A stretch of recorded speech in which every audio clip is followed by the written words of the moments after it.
Mereka menggunakan baju atau jaket biru-biru. Ini mungkin nyindir Demokrat ya.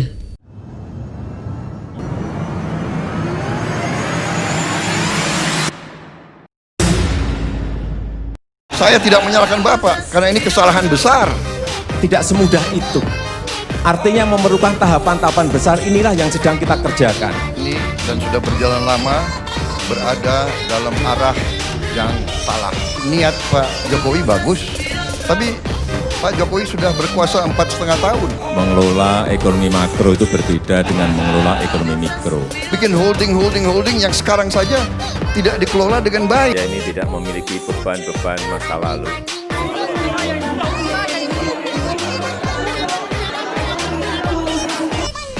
Oke, ini bukan tentang Lesti yang sedang memakai behel ataupun juga Atta Halilintar yang merubah gaya rambut, dan juga bukan soal Rafathar yang demam. Tetapi ini soal negara, soal berita, soal breaking news yang lagi heboh, yang tentunya semuanya sudah kita tahu, di mana Presiden Joko Widodo dan tentunya Wakil Presiden Ma'ruf Amin mereshuffle kabinetnya dengan memasukkan 6 menteri yang saya kira semuanya sudah kita tahu. Walaupun juga ada salah satu atau salah 2 menteri yang kemudian orang bertanya-tanya kok dia bisa masuk sih.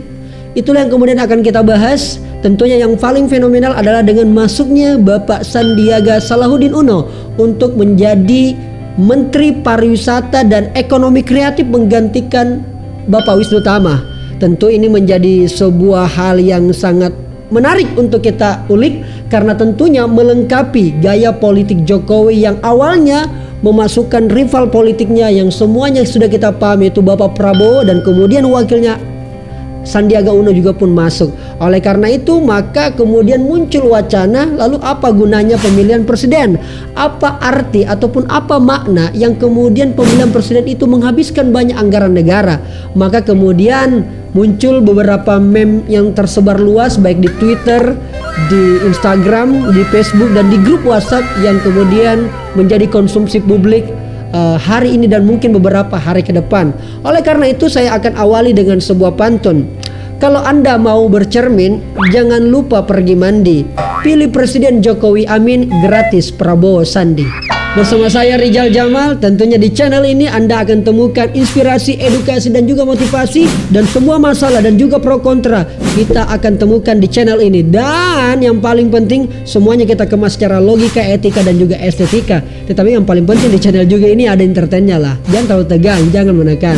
Oke, baik. Kemudian kita harus syukuri karena kemudian pemimpin negeri kita menghasilkan atau mempertontonkan kepada publik bahwa beginilah cara berpolitik ala rezim hari ini, di mana rival politik kemudian dirangkul menjadi kawan politik.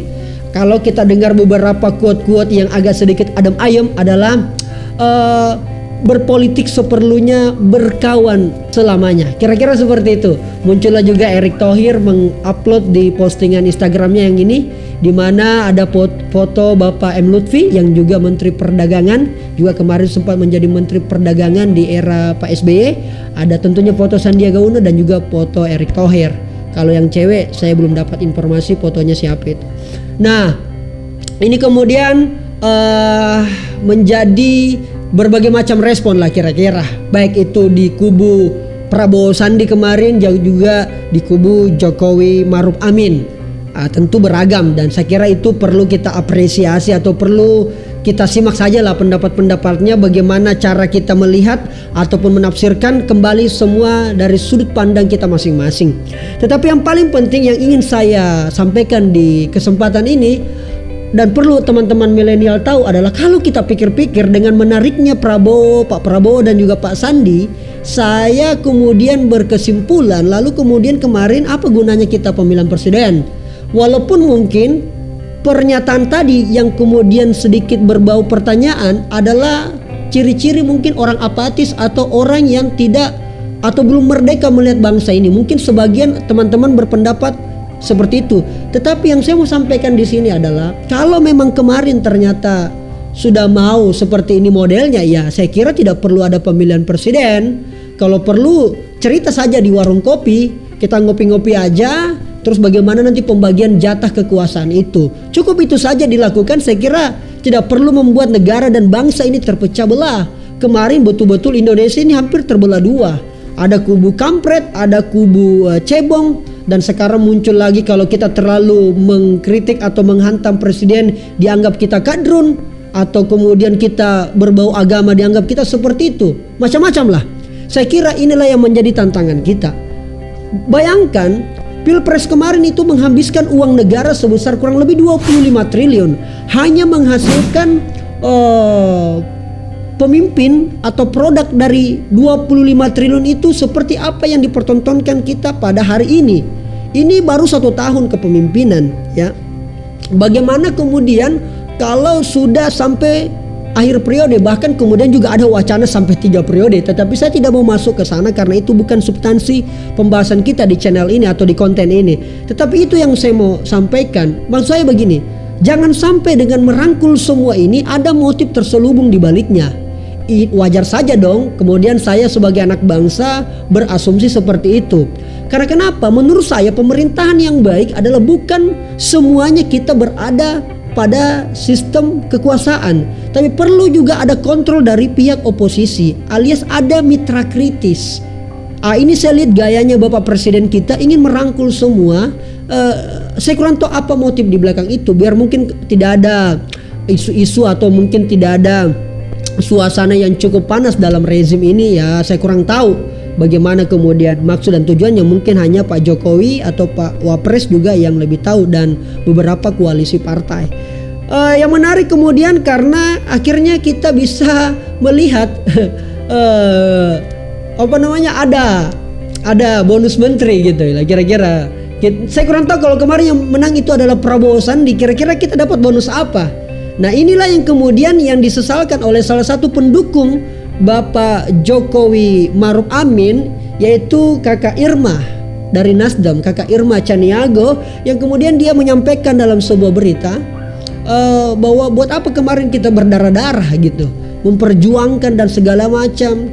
Bukan dia tidak ikhlas dengan masuknya Pak Sandiaga, tapi paling tidak bagaimana mengapresiasi perjuangan kawan-kawan yang kemarin membela atau mendukung Bapak Jokowi Maruf Amin. Akhirnya di Twitter kalau tidak salah saya baca muncullah beberapa yang cukup enak kita diskusikan. Apa sih bedanya apresiasi, apa bedanya sih apresiasi, mendukung dan menjilat.